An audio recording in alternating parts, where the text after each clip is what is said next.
So go to Penji to students. It should be under the view large group drop-in sessions. You can add the course if you just start to type in biochem 1, it will pop up.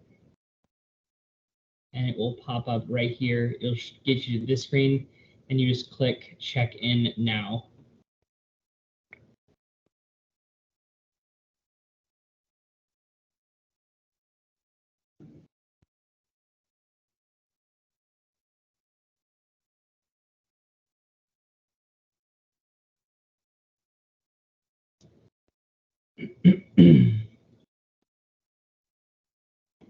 Okay, as everybody does that, I understand that you guys have your first biochem exam on Tuesday, correct?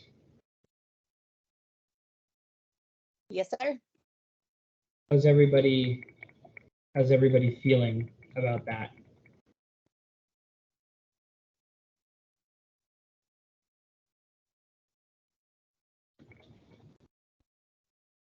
Everybody, talk to me.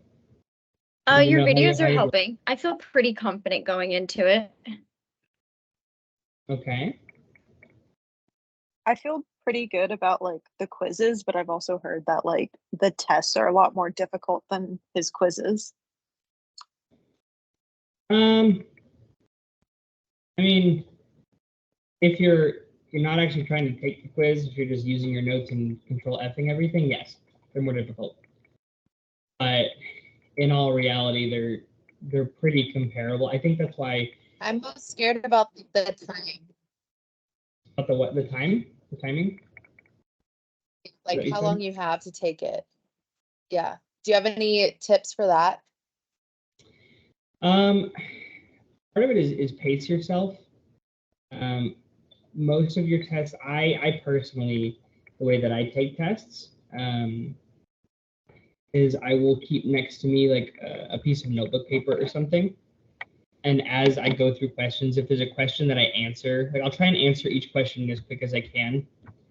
There's some good, if you're preparing well for a test, there's some good evidence behind the theory that if you're going to choose between changing your answer and sticking with the same answer, more often than not, you're better off sticking with your gut choice. So as long as you have prepared for the exam, lean towards trusting your gut, which can be really hard to do sometimes. Haley asked if he reuses quiz questions or tests, or if it's typically unseen questions. There's a mix. He'll throw in a couple of old quiz questions, and then also add new questions. But a lot of his questions are going to reflect what you'll see on the study guide, material from the book, and then kind of what he focuses on in his actual lectures. So biochem tends to be one of the classes that people find is very difficult, just because, but for one of the reasons being that not many people have a background in chemistry and biochemistry. So there's just a lot of, the language of biochemistry is very different than what they are used to. And because of that, it just kind of turns into, it turns into people stressing and panicking a little bit more. So today what we're going to actually do is, when I was taking the class, he provided these rough outlines for study guides of what you need to know for the exams. Have you guys been able to find that on Blackboard yet? Or has he posted something similar yet?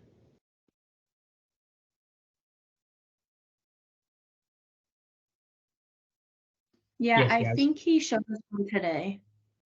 Okay. Has anybody opened it? Do they know, is it similar to this? Is it the exact same? I know he's used the same one at least for the past like up to like 3 tries ago. I know he was still using the same one. I don't know if he's updated it or not though.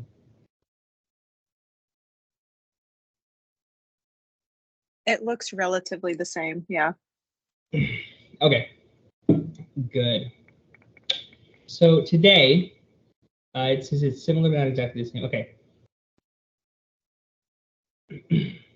I guess what I'm planning on doing, could somebody actually, Haley, if you have it available, could you email it to me, his updated one, just so that way I can find. I just threw my personal email in the chat. If you can send that my way. What's up, Zach? Okay, so I think today, kind of the plan, what I really want to do is work through some of the study guide with you guys. So I want everybody to participate as much as we can. This is going to be kind of a good knowledge check where if you are not able to fill out the study guide by memory without looking things up, those are the specific things that you're going to want to focus on learning for the exam. One of my favorite ways to study for biochemistry was that I would actually I would take my time to fill out the study guide a week or so before the exam. And then I would pull up the blank study guide and fill in as much as I could remember. By forcing that, it's called active recall. By forcing active recall, your brain actually creates stronger and new neural pathways to help you to remember and to retain this information. So it's one of the best ways actually to study, and has been shown in a lot of different studies that it is one of the best ways to actually learn and to retain information is by actively recalling over and over and over again in different ways. So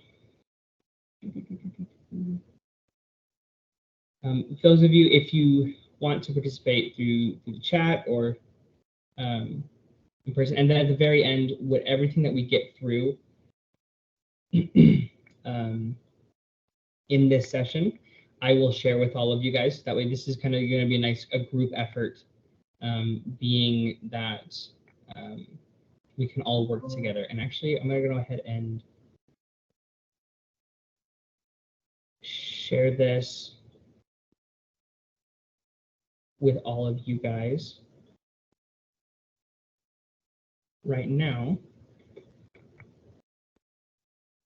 Okay, it's the same one. Okay, perfect. That makes my life easier. Thanks, Kelly.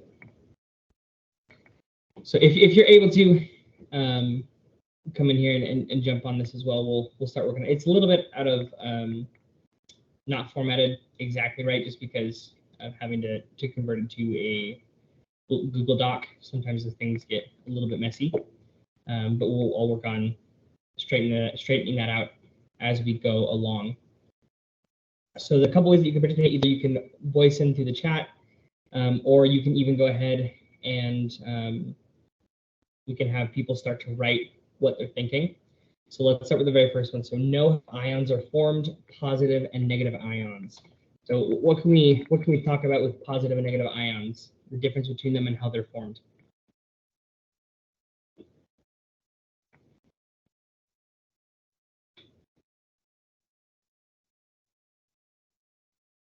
Let's start with this. What is a positive ion called? Cation. Cation. Are cations, right? And how do we get positive ions? How are cations formed? What has to happen in order for something to become a cation? Electrons and electrons go away. Yeah. It loses electrons, right? So if we look at our periodic table, what substances are more likely which of the substances are more likely to become cations? So here all the way to the right or all the way to the left, or more to the left?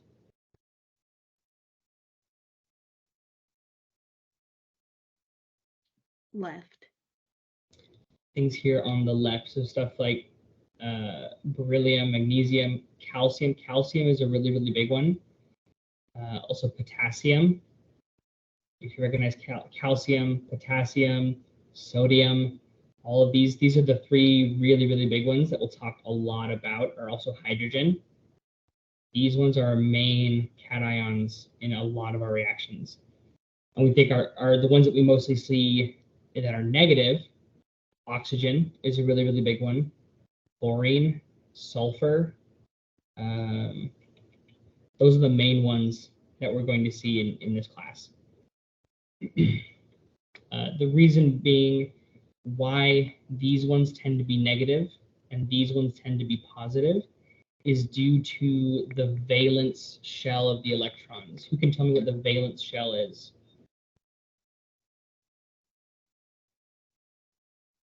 The outermost electrons of an Exactly. atom. And so a valence shell, different shells have, now we want, ideally, we want the number of electrons to equal the number of protons in an atom, right? That would mean everything is balanced and everything is beautiful and balanced as it should be. So when we talk about valence rings, you can almost think of like each ring has a specific amount of space for a number of electrons. For example, the very first valence electron ring can only hold can hold a maximum of 2 electrons. And then the next ring holds, I think it's 8, right? 1, 2, 3, 4, 5, 6, 7, 8, yeah. And then 16 and then 32 after that is what they can hold. When we look at our elements on our periodic table, things like sodium, for example, has 11 protons, so it ideally would want 11 electrons. But if we do 2, the first 2 plus another 8 gives us 10, and then 1 in the outermost shell, similar to how this is set, just with 1 less shell. If there's one single valence electron here in the very outermost shell, electrons or atoms like to have a full valence shell. That's what they would rather have. So it actually will kick that one out, and that's why this side is positive. And these ones on this side, because they're so close to forming a full valence shell, they're more likely to gain an electron in order to, and then they want to gain an electron to have a full valence shell, and so they end up being negative. Ooh, I have way too much stuff opened up. Holy cow. Okay, so our negative ion, or what's the name for our negative ions? Anions. Anions. Those ones gain electrons. Most common examples of cations that we said, what were those most common ones that we're going to be seeing? Hydrogen, calcium. Hydrogen, calcium, what else? What's sodium one? Yep, sodium is one of the big ones that we'll see a lot of. Potassium. Potassium, nice.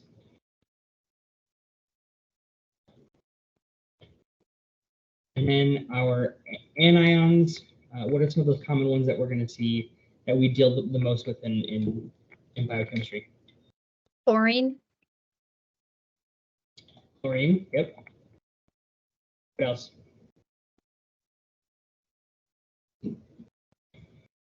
Oxygen. Oxygen. Occasionally, we'll also deal with sulfur. Just saying that it's 2 minus meaning that it gains 2 electrons typically, so it has a higher negative charge. Sweet. I've defined chemical bonding with different examples. Ionic bonding. Who can define ionic bonding for me? An attraction between a positive and a negative charge. A positive and a negative. I'll take another step forward, a step further. An attraction between a cation and an anion that form a bond. Right? Couple of notes. Do ionic bonds, are they sharing electrons?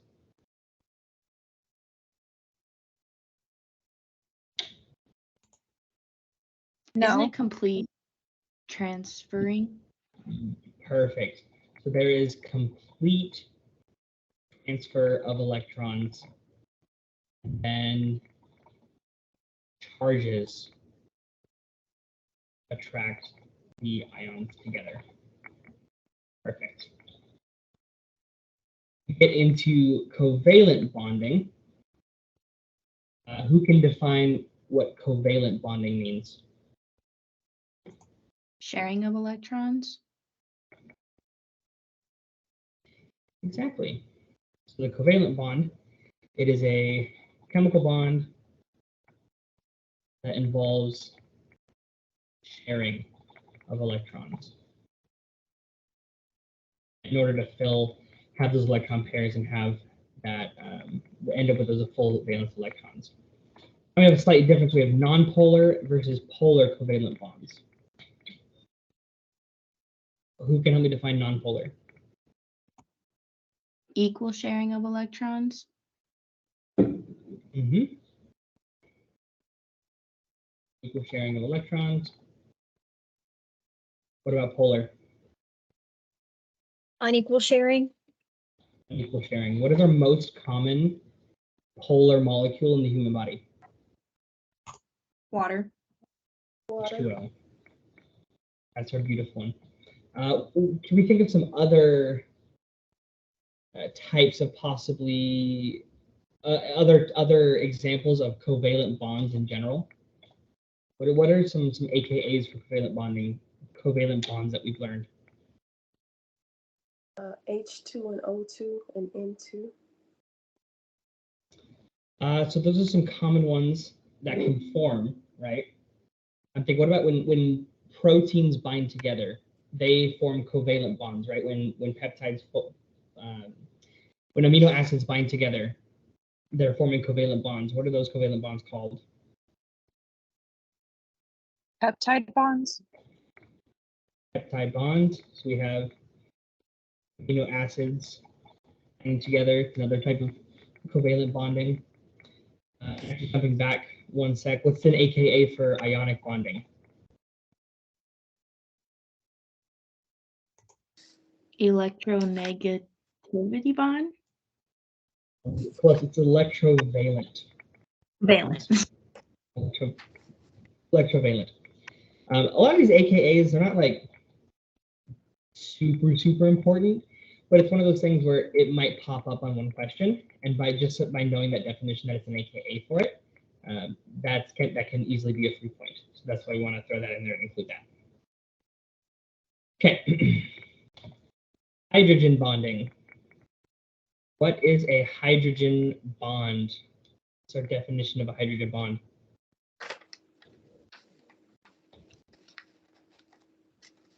A bond between two hydrogen atoms? Not quite. So it does involve hydrogen, right? I have when an H atom forms polar bonds with another atom. Mm-hmm. And it takes on like a slight charge. So a hydrogen atom forms a bond with another negatively charged atom, right? Or atom or element. So the most common one that we see is actually between water molecules, because the oxygen are very, very electronegative. They have a lot of negative pull to them. And the hydrogens around them on the other water molecules will tend to form these hydrogen bonds with those other oxygens. But we can also see a lot of hydrogen bondings when we talk about proteins, right?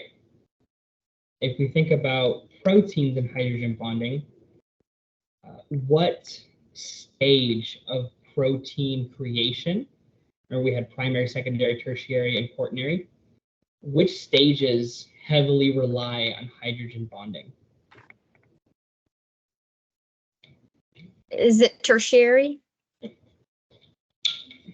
It is tertiary, so it's both secondary and tertiary are going to deal with hydrogen bonding. That is how, so we can say our proteins are formed / folded thanks to hydrogen bonds, secondary and tertiary bonding. Is there any other information anybody remembers about hydrogen bonds that you think would be important to know that we want to add to our... Hydrogens only make hydrogen bonds with oxygen, nitrogen, and fluorine. Is that written somewhere in his book, or is that a note that he has? It's most common. So technically, so I'll say hydrogen atoms are always going to bond with another negatively charged atom. It doesn't necessarily have to be oxygen, fluorine, or one of those. It can technically be any negatively charged ion or negatively charged structure. So most commonly it will bind with those ones. So most commonly, there's my table. Most commonly you're going to see it binding to stuff like oxygen or chlorine, possibly sulfur, iodine, those kind of elements is what fluorine is what you're going to see hydrogen bond to the most, but that's typically just because they're the most common inside of our bodies, right? That's typically what we're going to see is more. There's a lot more of those inside of our bodies. A question that he could ask would be something along the lines of hydrogen bonds.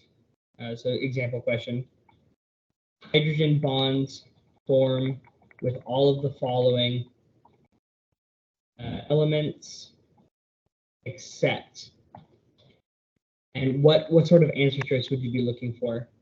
If hydrogen bonds form with another negatively charged atom, what would the answer be that you're looking for on this question?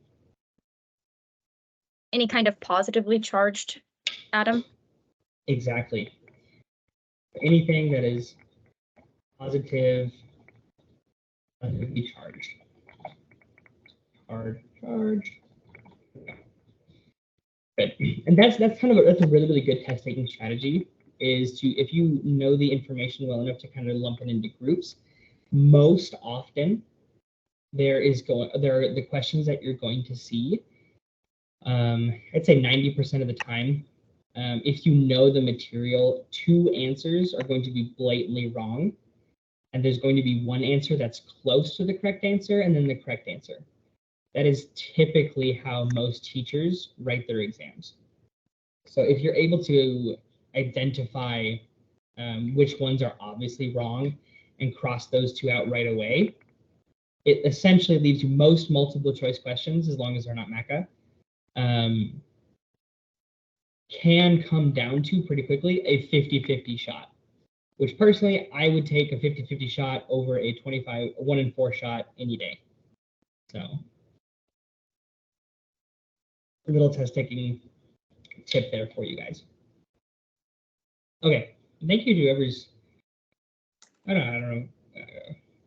Okay, water as a solvent. First of all, big thing I've seen over and over again, people mix up on. You will most likely ask a question about solvents versus solutes. Who can tell me the difference between solvent versus solute? A solvent is something that can dissolve something else, and a solute is the thing being dissolved. Perfect. Remember this definition. This is going to, he typically has a question of something like that, or that you need to know that information. quickly to be able to answer your question. That's one of those little definition things that words sound similar. Why they decided to make them sound similar, I don't know. People who come up with all the vocabulary of science, I think, have a lot of work to do when it comes to their English skills, but I digress. But just knowing that definition will help you out at some point, I promise.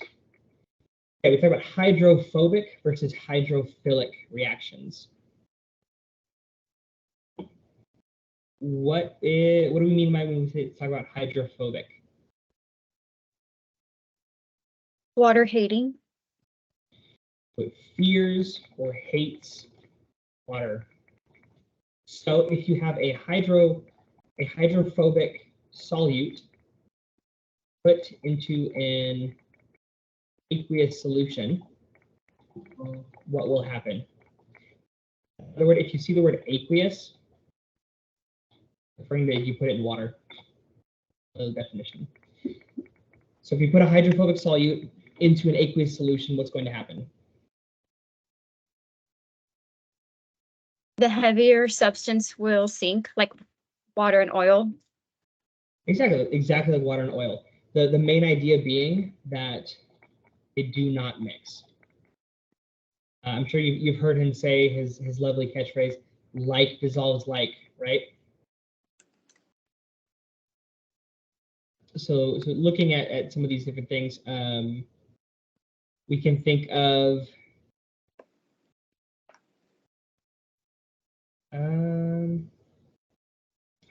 I know he gave some examples in the reading in his PowerPoints about a couple of different substances, but that's okay.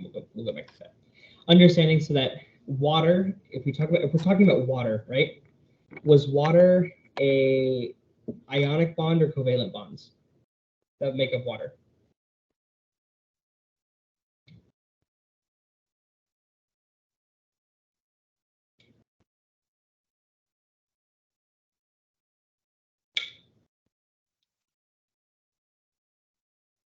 Covalent. Doesn't it dissolve ionic compounds? It does. So water is made up of covalent bonds, and it is a polar molecule, right?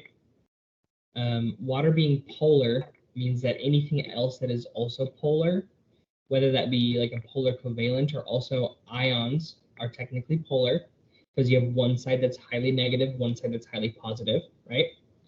So if you put any something that's ionically bound, or a polar covalent bonded something, a solute, into water, it's going to dissolve. I do recall him having a couple questions like that, where you just kind of, I don't remember if he had it as like amino acids, because you have polar and non-polar amino acids. I don't remember if he combine those two or not, but remember him having several questions on, you put this solute into this solvent, what happens? And that concept of like dissolves like is exactly what you need to be thinking of. So Does he have that chart? I had like a chart in undergrad where it's, has all of the exceptions. Does he use that kind of chart? No, he won't. So is it like polar can be solved and non-polar can't? In water, yeah. So if you have, so putting a polar molecule or an ionic molecule into water, it will dissolve. A way that he could ask this, I don't remember him being this mean, but he could give you a list of amino acids, and one of the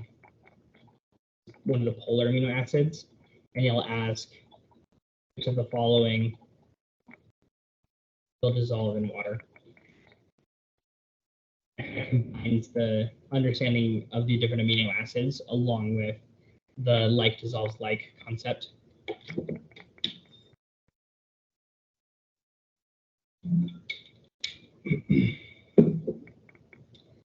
Okay.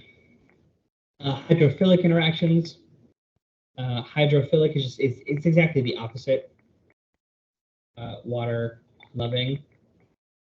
Actually, I'm going to go ahead and move all of this down under hydrophilic because that's what it's really talking about. So water loving, as polar molecules or even ionic molecules. Water is going to dissolve them. Okay. Amphopathic molecules. That's a big word. This is one, to be honest, if I remember, I just did the book recordings and stuff. I don't remember seeing a lot on this in the book or in any of its lectures. Anybody recognize this word? I recognize it for droids, but not biochem. Okay, so an amphopathic molecule is a chemical compound that has both polar and non-polar regions. This means it has both hydrophilic and lipophilic, aka hydrophobic, lipophilic, hydrophobic, hydrophilic, lipophobic, saying the same thing. Just remember, fats and water don't mix. So it has both of those properties. Some examples are like surfactants. Surfactants is found in the lung, phospholipids, and bile acids. The big one that we want to know are the phospholipids. Where do we find phospholipids most commonly in the body? Or most importantly in the body? Cell membranes.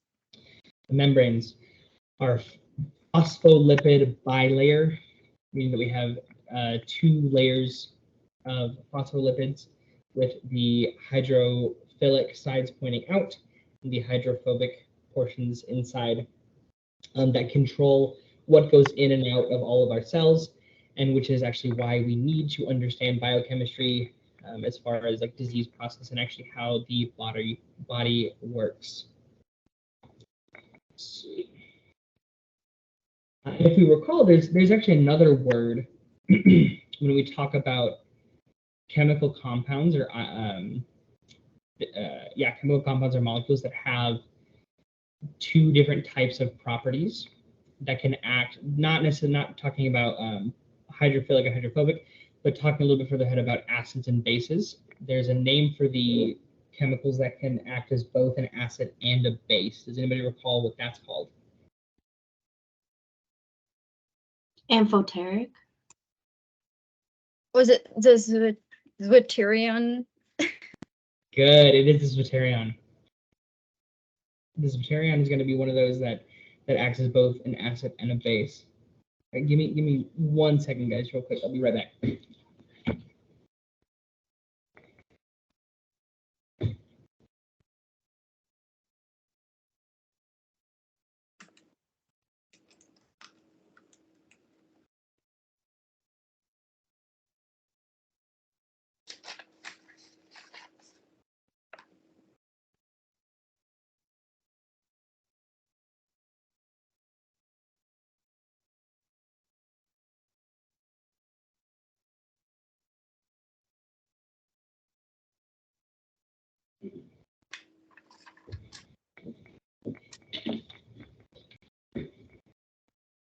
Sorry, baby lost his binky.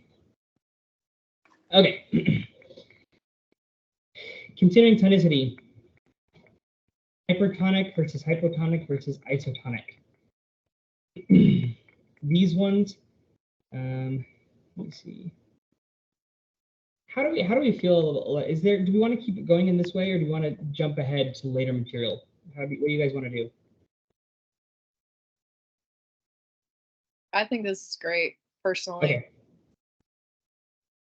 Okay. We'll just keep going and see. Hopefully, we can get us a little bit further. Okay, so tonicity. We talk about hypertonic solutions. Who can define for me what a hypertonic solution is, or what that means?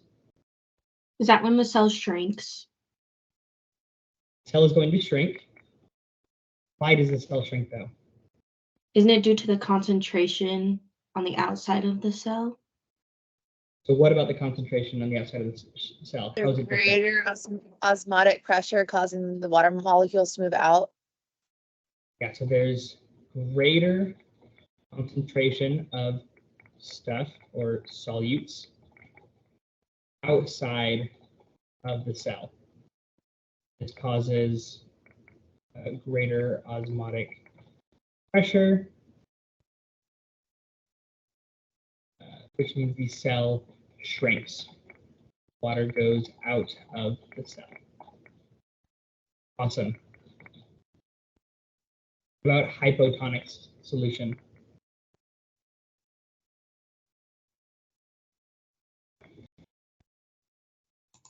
So that would be when the osmotic pressure is greater inside the cell, so it wants to go in the cell, so the cell swells. So a greater concentration of stuff or solutes inside the cell. And so then the cell grows. Sorry guys, 1 sec.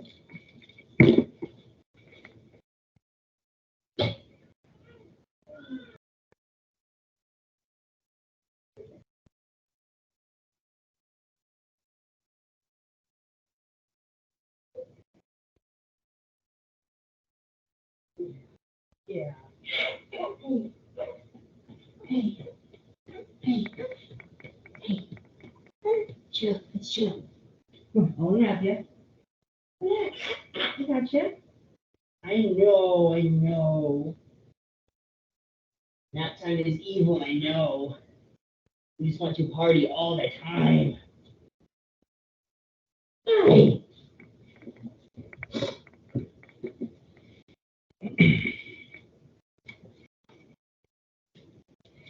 Nap time is officially over. Okay, so our cell is going to grow with the hypotonic. This is one on the test, really, really easy to miss. When you're going quick, you're a little bit stressed, maybe the time is winding down, and you're going to read hypo and hyper as the same thing, or you're going to reverse them on accident. So make sure that you really, really pay attention to what the question is asking, whether it's hypotonic or hypertonic. Isotonic, this means that the concentration is the same. So what happens to the cell when it gets put into an isotonic solution? Can you say it like it's at equilibrium? Yeah, concentration is the same, or you can say at equilibrium. And exact same thing, just a little bit different way to say it. But yeah, you'll see it both ways. That he'll use equilibrium instead of saying that it's the same. So when you put a cell into an isotonic solution, what happens to the cell? Nothing. It's the same. Yep. Nothing happens to the cell. There's no need for the water to move across. So another thing, he touches on this very briefly. There's two, and this will be covered in a lot of other courses down the road. There's something called osmosis, and there's something called diffusion, right? Osmosis is referring to movement of water across a semi-permeable membrane. Okay? Only water. It's talking about water and water only. The water is what's moving. When you talk about diffusion, that's when you get into stuff is moving across a membrane. So that is your ions, molecules, any elements, gases, that sort of stuff. Anything that's not water is going to be diffusion. Okay. I don't remember if this is something that he hits on in this class, But I know there's a lot of confusion later on down the road, especially next try when you get into Physiology 1.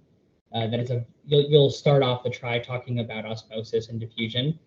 And it's a concept that typically there's 4 or 5 questions on every single exam talking about osmosis, and people tend to get those wrong. So I just wanted to throw that in here right now for you guys so you can you know what to like. Is he going to ask examples like that isotonic solution would be blood or something like that?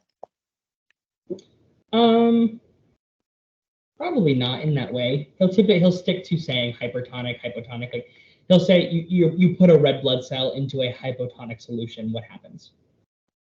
Or he'll say you put a red blood cell into a solution and the cell takes on water.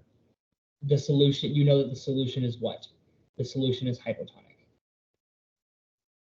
So that's just kind of different ways that you can word it. It's all asking the same thing. It's just, again, read the question and see what's the cell doing, or what it's going to be asking what's going to happen to the cell when you put it in.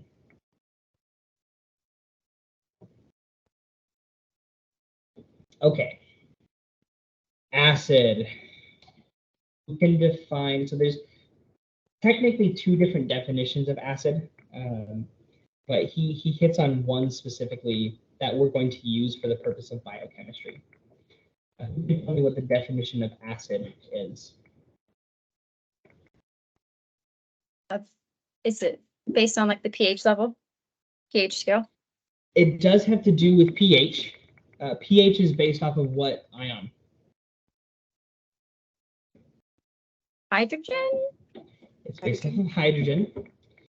So we have acids and bases, right? And it has to do with hydrogen. So if we put acid into, say we add acid to a solution, right? What's going to happen to the pH of that solution? It'll go down. pH goes down, which means that there's more or less hydrogens. More hydrogens? More hydrogen. So acids are our compounds that release protons, aka hydrogens, right, into a solution. We can also say they are our proton donors. Okay, they're the ones that are going to give up the protons. They're going to give up the hydrogens. So this is another kind of, he'll use these words interchangeably. If he says proton, he's talking about a hydrogen. If he says hydrogen, he's talking about a proton. It all means the same thing. Because our hydrogen has one single proton, so you can kind of use that interchangeably within biochemistry. So our acids are going to be the ones that release the protons. Bases, then, what does a base do? Accept. It's proton acceptor. Yeah. How does that accept protons or hydrogens in a solution? They are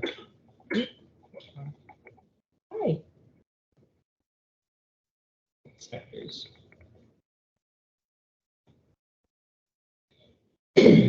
If you've noticed, there's a lot of kind of opposites that you see. There's acid versus base. We talk about weak versus strong, hypertonic, hypotonic.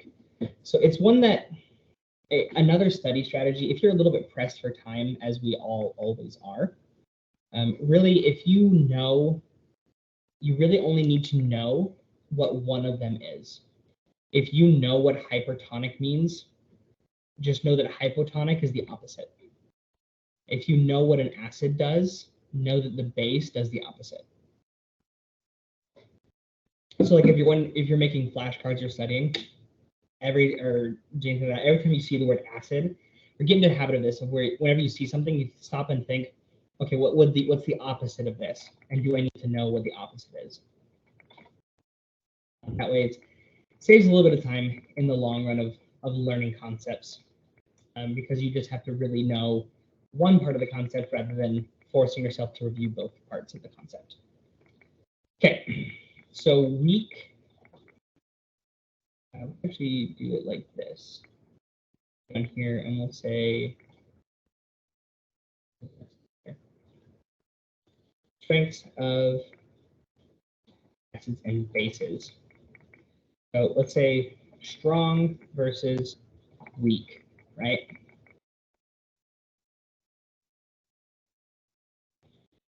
When we talk about a strong acid or a strong base, what does that mean? What are we referring to? It dissolves readily in water. The donation being faster or slower? Dissolves readily in water means so it dissolves faster, and it also dissolves more, or you can say it dissolves better or completely. So a strong acid is going to completely dissolve in water rather than like part of it dissolving slowly. So it's gonna, as soon as it hits the water, it's going to separate and really, really quickly change the pH. And actually, real quick, I want to go back up here to base, because there also is another part that we want to know, because you can also say that it releases hydroxyl ions, or OH. If we put a base into an acidic solution, right? And it says that when you put a base into a solution, it's going to raise the pH. Why does the pH go up when you look at a base, when you add a base?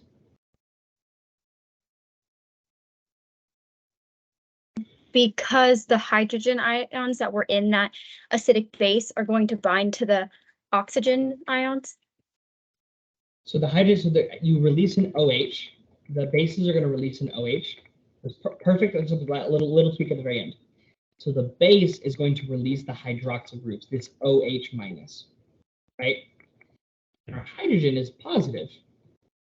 So positives and negatives attract to each other. And if you have an OH minus plus an H, that gives you H2O. So when you add a base to an acidic solution, the way that it changes the pH is the base will give off these OHs, hydroxyl groups, and it will bind to the free hydrogens that are in that solution and form H2O. And H2O, as we know, is neutral.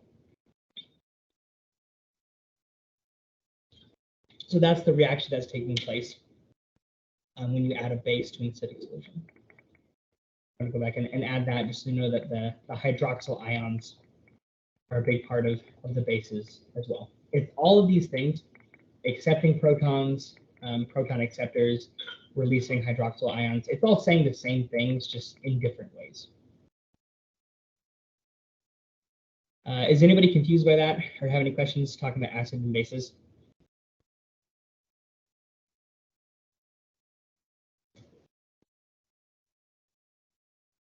Okay, cool.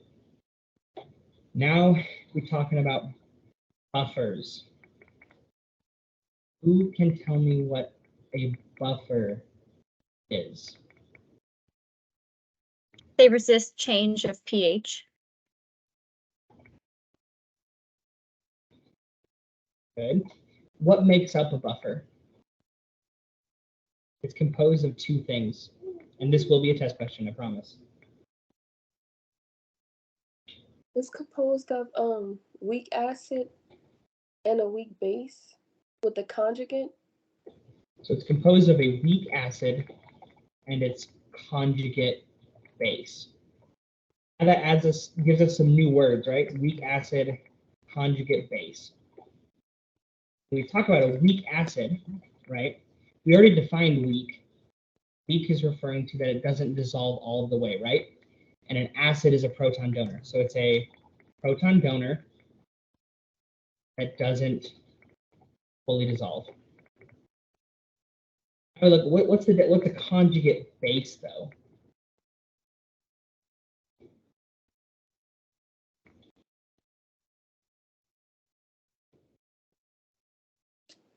The conjugate base, from what I remember, is like when you basically combine them and it becomes like a negative charge.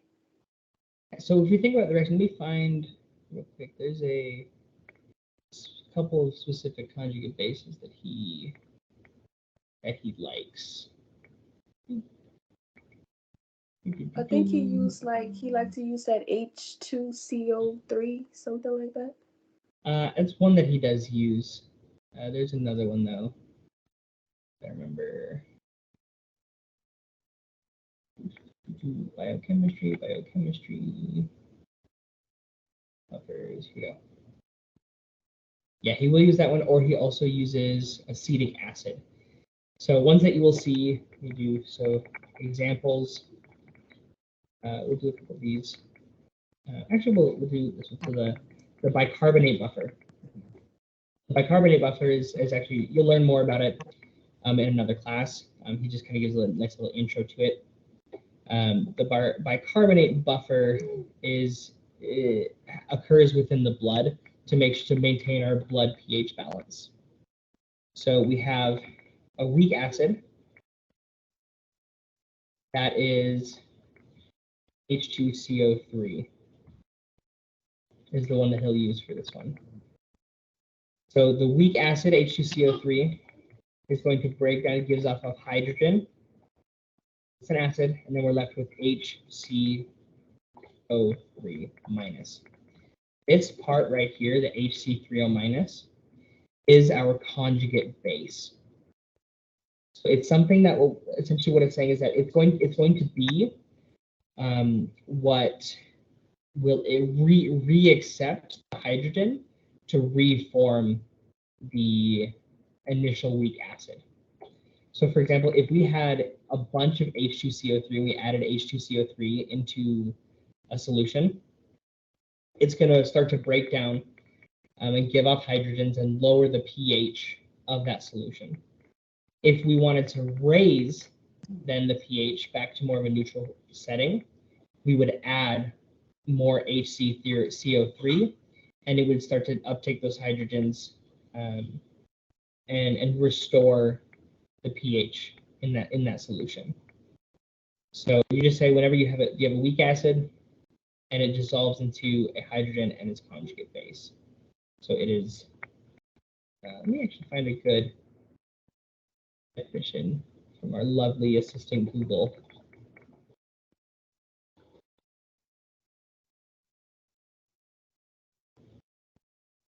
So it's literally, the definition of it is the substance formed when an acid loses a hydrogen ion.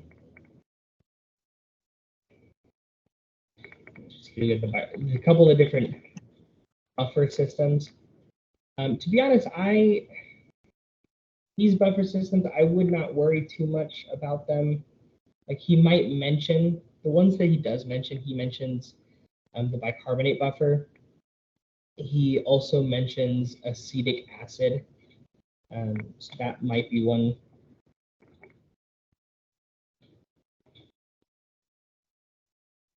Look out for. That's a CH3COH with hydrogen plus CH3COO minus.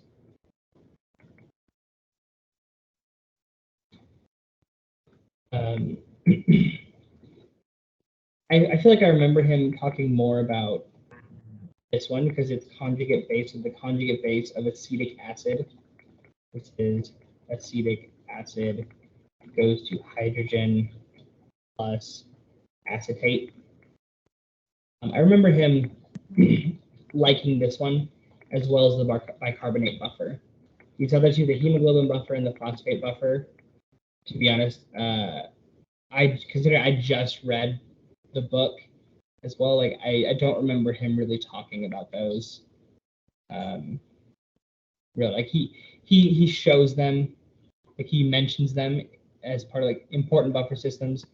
Hemoglobin buffer, actually, he mentions hemoglobin buffer, bicarbonate buffer, phosphate buffer, protein buffer, but then he doesn't go much deeper than that at all. So I would not worry about don't worry about the specifics of those. It's very unlikely that he does ask a question about that. And if he does, he might ask one question And it's not really worth all of the time and the efforts to go learn both all of these just to get that one extra point. You're better off spending your time in other subjects, in other areas. Okay. There's our buffer, all of those, the strength of acids and bases, strong versus weak. The strong dissolves readily, water dissolves faster and dissolves better or completely. The weak acid is just, again, it's just the opposite. Does not fully dissolve in water.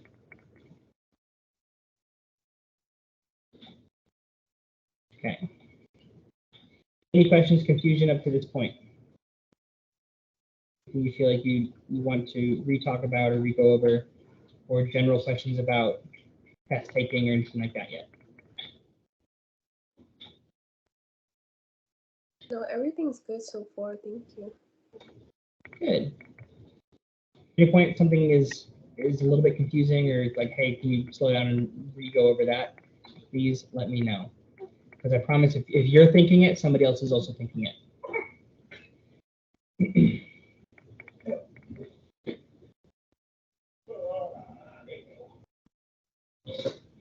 Okay. Define and know pK values. So when we're talking about pK, does anybody know what the heck we're talking about? This part confuses me. Potassium? What did you say? Sorry, I didn't hear what you said. Taking a wild guess and saying potassium. So it's not. It's not bad. It's a good guess though. The K, a lot of people look at it and think that it is potassium. That's something that quite a few people have done. I think I did it the first time that I saw it as well. So pK, K in this case is actually talking about something that's called dissociation constant. Okay. Dissociation meaning like dissolving, constant meaning like the rate at which something happens. So every single acid, I believe it's acid and base. Yeah. So acids and bases and water have a set dissociation constant. Okay. This is not something that you need to like, so every single solution, every single acid, every single base and water, they're all going to have set specific values. So pK, show you here. This is something that you can look up and find like a chart of pK values. Okay, every single thing or any organic chemistry are all going to have a pK value. Okay, you do not need to memorize these or know these by heart or anything like that. That is like for super biochem master's degree type stuff. Just understanding that what the pK is telling us is literally it's a number representation that is used to compare the strengths of different like acids and bases and that sort of stuff. We primarily use it for acids. So for example, it's literally telling us we solve and calculate this number to decide, is this a weak acid or is this a strong acid? Okay, does that make sense? Yes, thank you.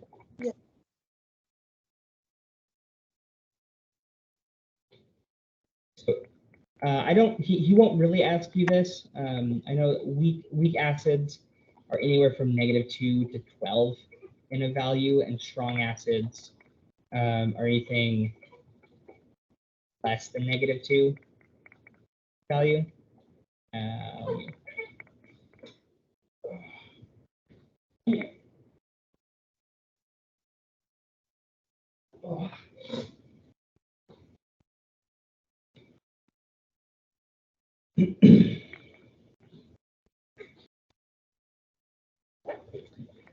Okay, so literally when we talk about the pK, well, there was a I'm trying to remember. He has the pK equation. Yeah, pKa.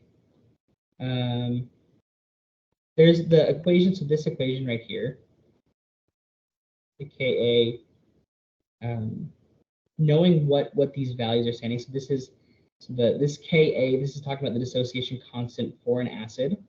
It's like so once the acid breaks, when you put the acid into the solution, you leave it for a certain amount of time, and then you're going to take a measure of how much of the weak acid or how much of the acid is left of like the actual acid itself is still fully formed, over dividing what the concentration of the hydrogen in the solution is and the concentration of the A minus, which is its conjugate base. I'd write this down. If somebody wants to write this down in that pK area, I'm a little one-handed right now. Can I put you back down? Repeat what you said, because I'm writing it down.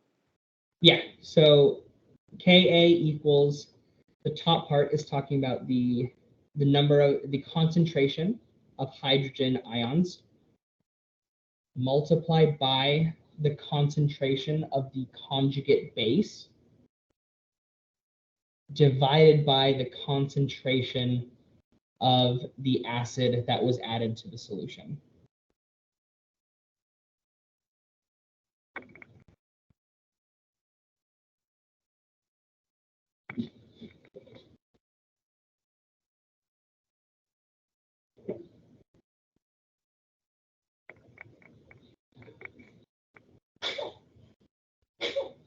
And so this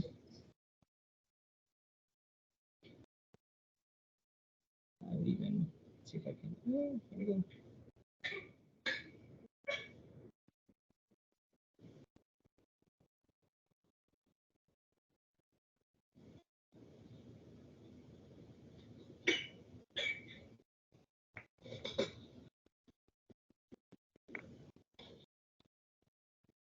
That's our lovely equation of the concentration of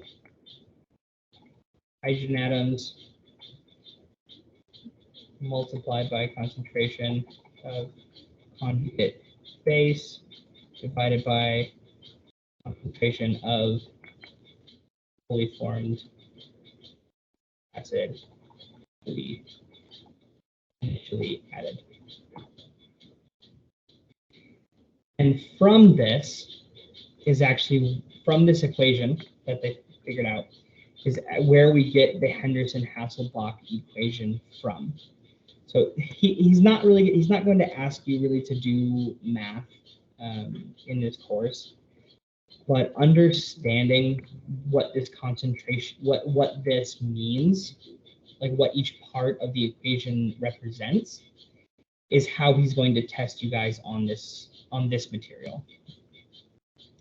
So understanding, like, I believe I recall a question, again, this is 6 tries ago, so, but in my brain, I remember a question, something like, he'll show like the bracket sign, A minus bracket sign, and say, this represents which of the following? And the answer choices are like, weak acid, hydrogen concentration, pH, and conjugate base.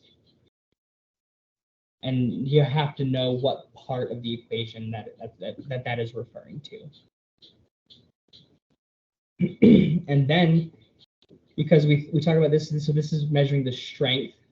Remember, this is the comparing the strengths of the acid. The Henderson-Hasselbalch equation is now taking that known strength of the acid and solving for the pH of the solution after that acid is added. Okay, so it's relating that the pH, the pKa, which is like that which is like the dissociation constant for those acids, and the concentration of the buffers. Can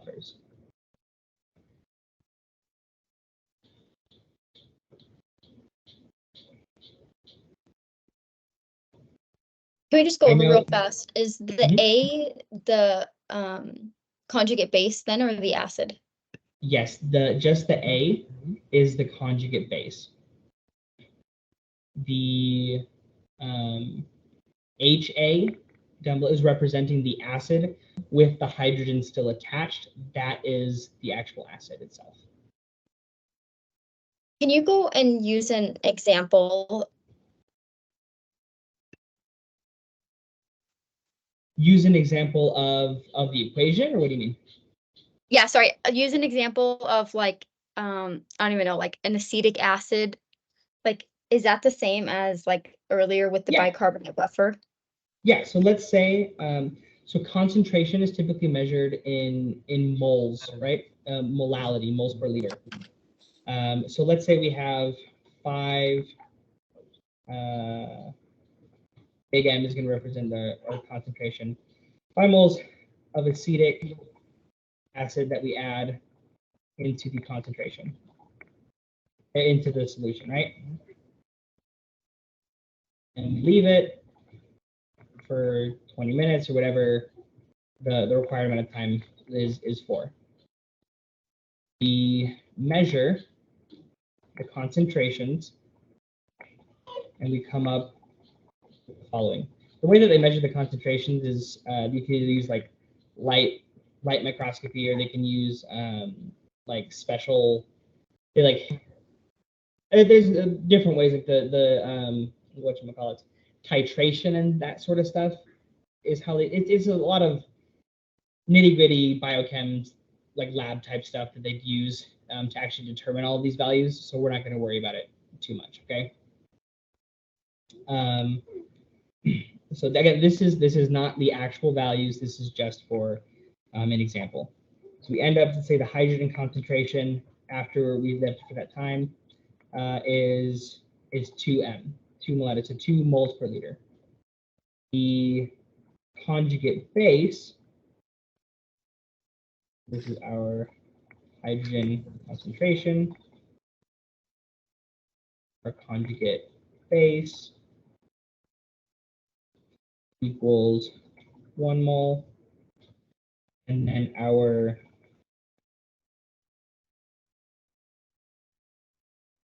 we measure our acetic acid, our conjugate base in this case is acetate.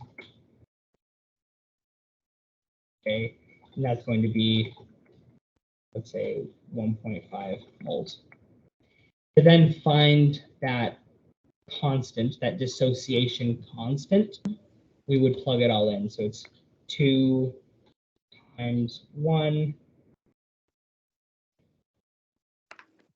divided by 1.5 equals 2 times 1 divided by 1.5 times 1 divided by 1.5, 1.3 repeating, 1.3 repeating.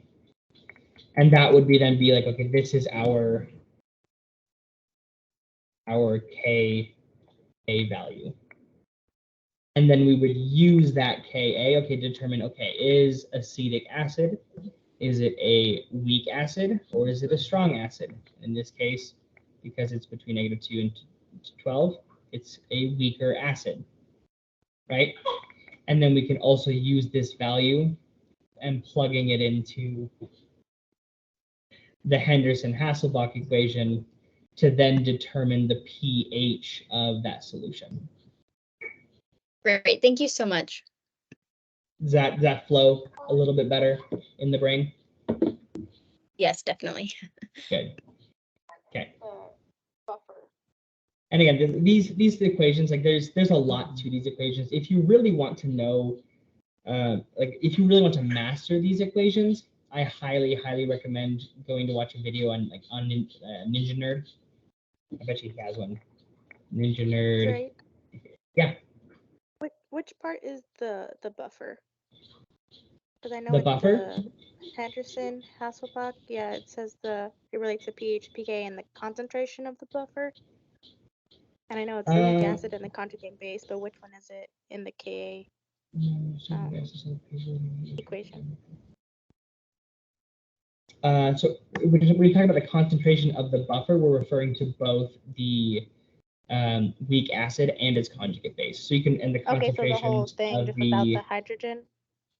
weak acid and conjugate base. Well, remember, if we think about, if we relate the pH, pH is directly telling us how much hydrogen there is in the solution. Gotcha. Yeah. So they're all the parts are in there of the of the buffer, which includes the weak acid and the conjugate base. Question.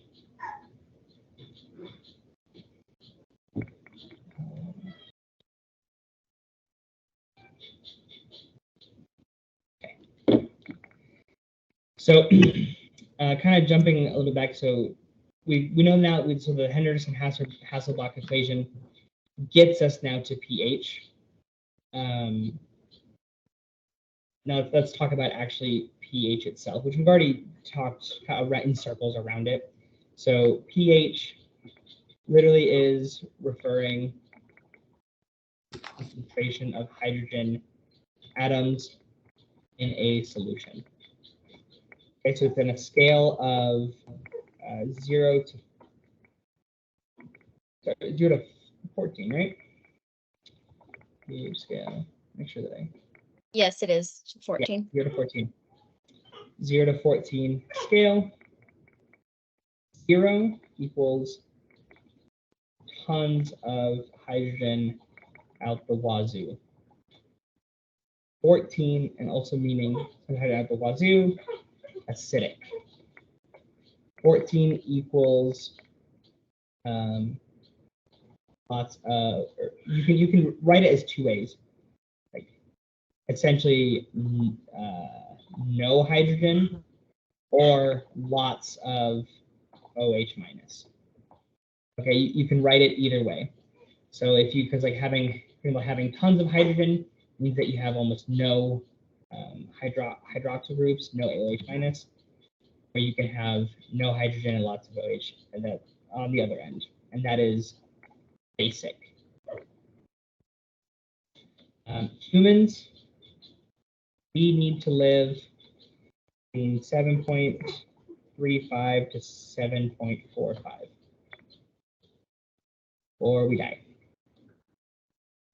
That number, he doesn't touch on this number really in biochem, but it pops up in a couple of other classes. So we'll hold on to that in the future. 7 is neutral, and that's where water is, correct? Yes, roughly where water is. Yeah, if you like take some of the extra stuff out of water, there's other stuff. That's why like when you buy, this is my own little soapbox. If you're somebody who likes to buy like alkaline water, when you buy alkaline water, all that's saying is essentially that the pH of that water, rather than being around 7, is closer to 8, right? And then you drink it, and it goes to your stomach.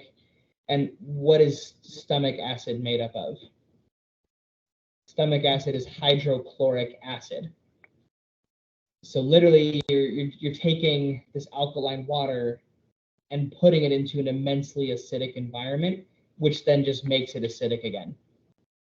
And as a matter of fact, like if you consume too much basic stuff, which like is very, very difficult to do, so don't think that it's common. But if you consume too much basic material, you can actually mess with the acidity of your stomach, and you can have problems with digestion. So that's not, you don't need to know that for an exam or anything. That's just my own personal little soapbox.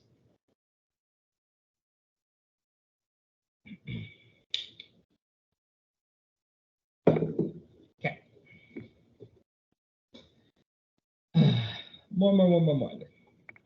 Love biochem.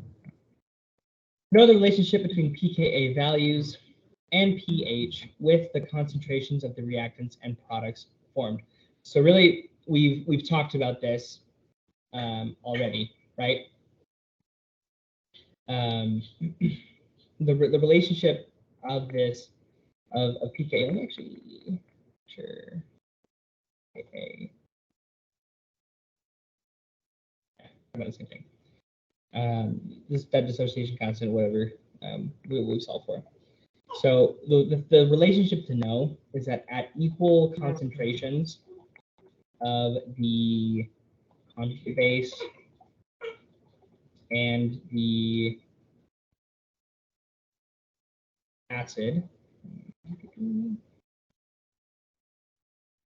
our pH is going to be equal to our pKa. That's the relationship between the two of them.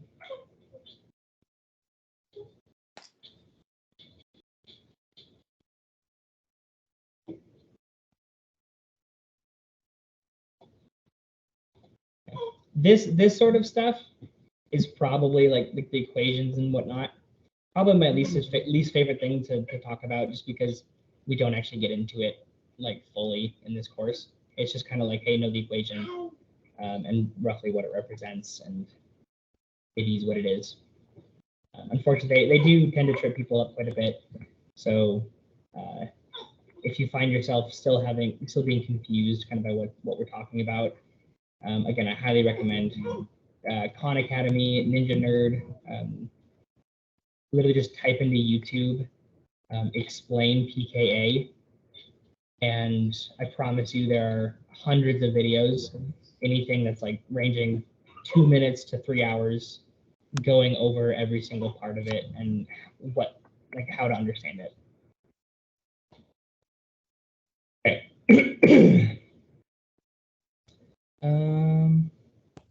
Real quick, something that I forgot to add. We're talking about acids and bases. Some of the ones, so like, let's say examples.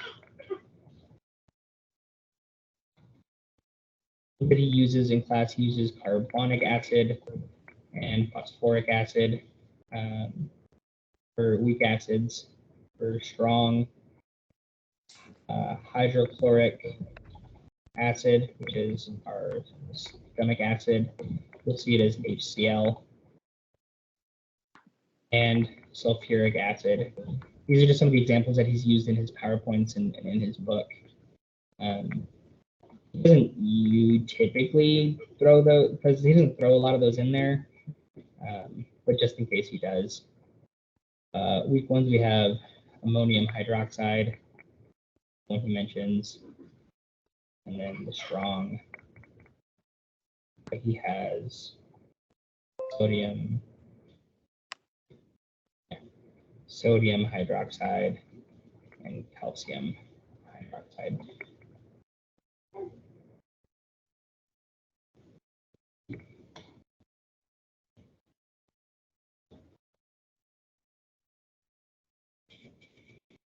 Okay. Oxidation and reduction. You will not get rid of oxidation and reduction. I want you to understand oxidation and reduction like it is the back of your hand, okay? This is going to continue to pop up through a lot of Biochem 1, through Biochem 2, and further down the road as well, okay? So the mnemonic that you want to remember is oil rig, right? Oxidation is loss of electrons. Reduction is gain of electrons. Okay. In the last video, one of the last videos that I did, I talk a lot about this, and we get a little bit deeper into oil rig and oxidation versus reduction and kind of the vocabulary and the terminology of it. So I would recommend going to check that out, if just for the reactions and what they look like. Okay. So oxidation. So oxidation, it's lots of electrons. It's the AKAs you kind of do. You can also see this. It's loss of electrons or loss of hydrogen or gain of oxygen. Okay, if any of those things happen, that is an oxidation reaction. Okay, any three of those things can occur, and that is considered oxidation. So, for example, we have NAD, right? NAD plus. Okay. Anybody who's taken chemistry or anything in undergrad or biology in undergrad, we talk about a lot about the Krebs cycle, about glycolysis and formation of ATP and all of that. And we get NADH. NAD plus ends up getting converted to NADH.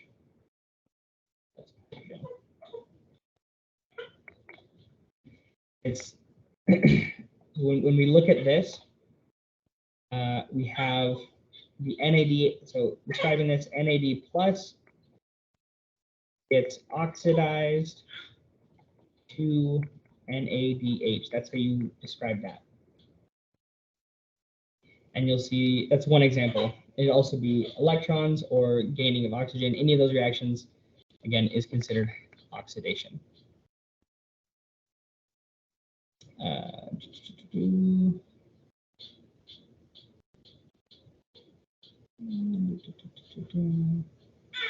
Okay.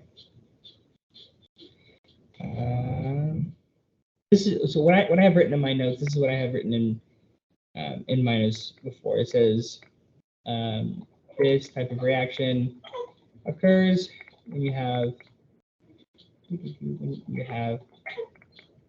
covalent bonds. Talking about the formation of H2O. The oxygen has stolen the electrons from the hydrogen atoms. So the hydrogen has been oxidized by the oxygen atom.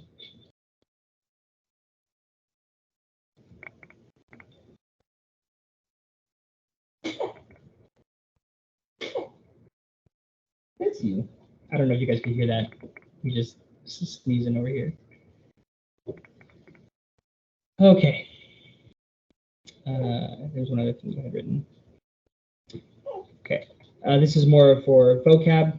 So you have the thing that's being oxidized. The way that he'll ask these questions is he can ask which of the following is in the oxidized form. He can ask. I'll get into the vocab of this in a sec. Which of the following is a typical reducing agent? The reducing agent is whatever is giving or donating the hydrogen. Hydrogen / electron / oxygen. Yeah, whatever is giving or donating the hydrogen or electron. Okay. Hey, I'm sorry to cut this abruptly right here, but my wife's at a hair appointment. It's running a little bit long, and she's not gonna be home for a while, and he's starting to really fuss up. So I'm gonna have to head out just a couple minutes early. Hopefully, this has helped you guys. What I want you to focus on is, honestly, if you guys want to get on another team meeting and continue to work through this together, I would highly recommend that. Sit and have this discussion. Use your book, use Google, use those sort of things. Pull from as many sources as you can to really understand what it is that he's talking about here. The way that he's going to ask these questions is it's not going to be the surface level of like, what is oxidation? He's going to give you examples from his slides or from the book of those oxidation reactions and ask you questions about those. That's really what he's looking for when he's going to be testing and when he's going to be asking you guys those questions. I think that Often that might be the reason why these people think that biochem is can be really challenging. If you are, I would say if you are watching his lectures and roughly following things, if you're watching my explanation of the book, and you go ahead and you fill out and work together on the study guide, you guys will be in a really good position for the exam. You can also go back and review your old quiz questions, and that'll give you a little bit of an idea, a sense, kind of what to expect from this first exam. Does anybody have any last minute questions before we sign off? Nope, just wanted to say thank you. Yeah, thank you so much. Of course. Yeah, thank again, you. So much. If you guys need anything, Thank don't you. hesitate to reach out. If you guys get a little lost, a little confused, feel free to reach out to me, shoot me a message, and start studying now. I'm sure you'll realize quick. It's very hard to catch up in this program if you fall behind, and if you can start studying and prepping for things in advance, you'll be in a much better position, and you'll be able to make things work a lot better. Okay. I'm gonna sign off now. Good luck, everybody. Believe in you and study hard and work hard. Talk to you later. Thank you. Bye. Bye-bye.